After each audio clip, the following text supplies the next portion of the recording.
cinematic. Well, let's talk about one of those albums you've just mentioned, which is one of my favourite albums ever, which is Climate of Hunter by Scott Walker. I mean, this album is just nuts.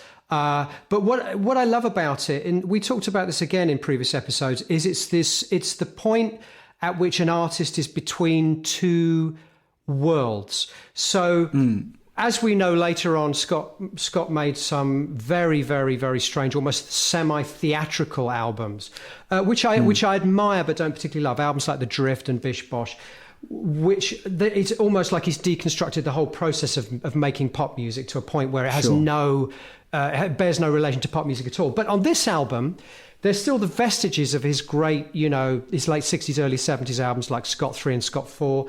But he's obviously also reaching towards the avant-garde tradition with this.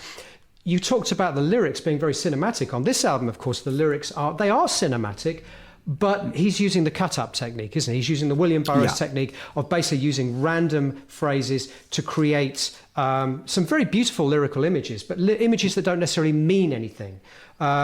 Except they do. In the context of the music, of course, they do take on meaning. This album is still, for me, probably my favourite. This and Tilt are my favourite Scott records. They have that balance between the orchestral pop of his early careers and the avant-garde tradition that would come later. I just think it's a perfect record.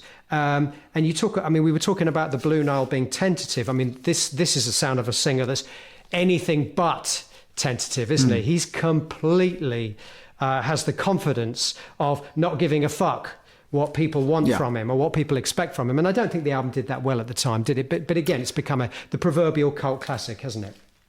Yeah, absolutely. And of course, it begins with that great lyric, "This is how you disappear." Yeah. And this is after, he's come back after 6 years in the wilderness. Yes. And it's such a strong statement of intent. Yeah, it's a fabulous album. It was one that I loved at the time. By the time of Bish Bosh, it is a case of admiring it rather than loving it, being delighted that somebody's out there making that music and feeling compelled to take that journey.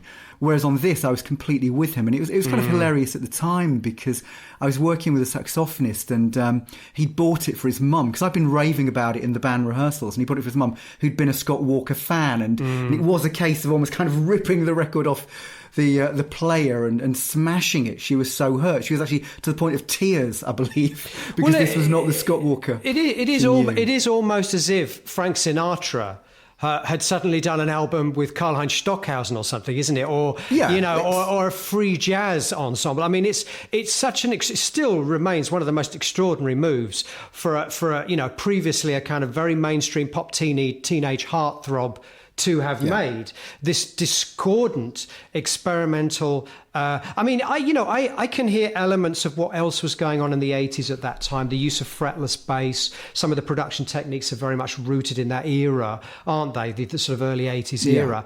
But he's completely reconfiguring that whole musical vocabulary to his own ends. It sounds like, and of course, lest we forget, there's some quite big superstars on this record. Mark Knopfler is on this record. Billy Ocean is on this record, doing things you'll never have heard them doing on any other record. And there are some stalwarts of the British free jazz scene on here as well. Evan Parker is on the record. Ray Russell is on the record. Just an extraordinary record, I think, that hopefully will still be discovered in years to come.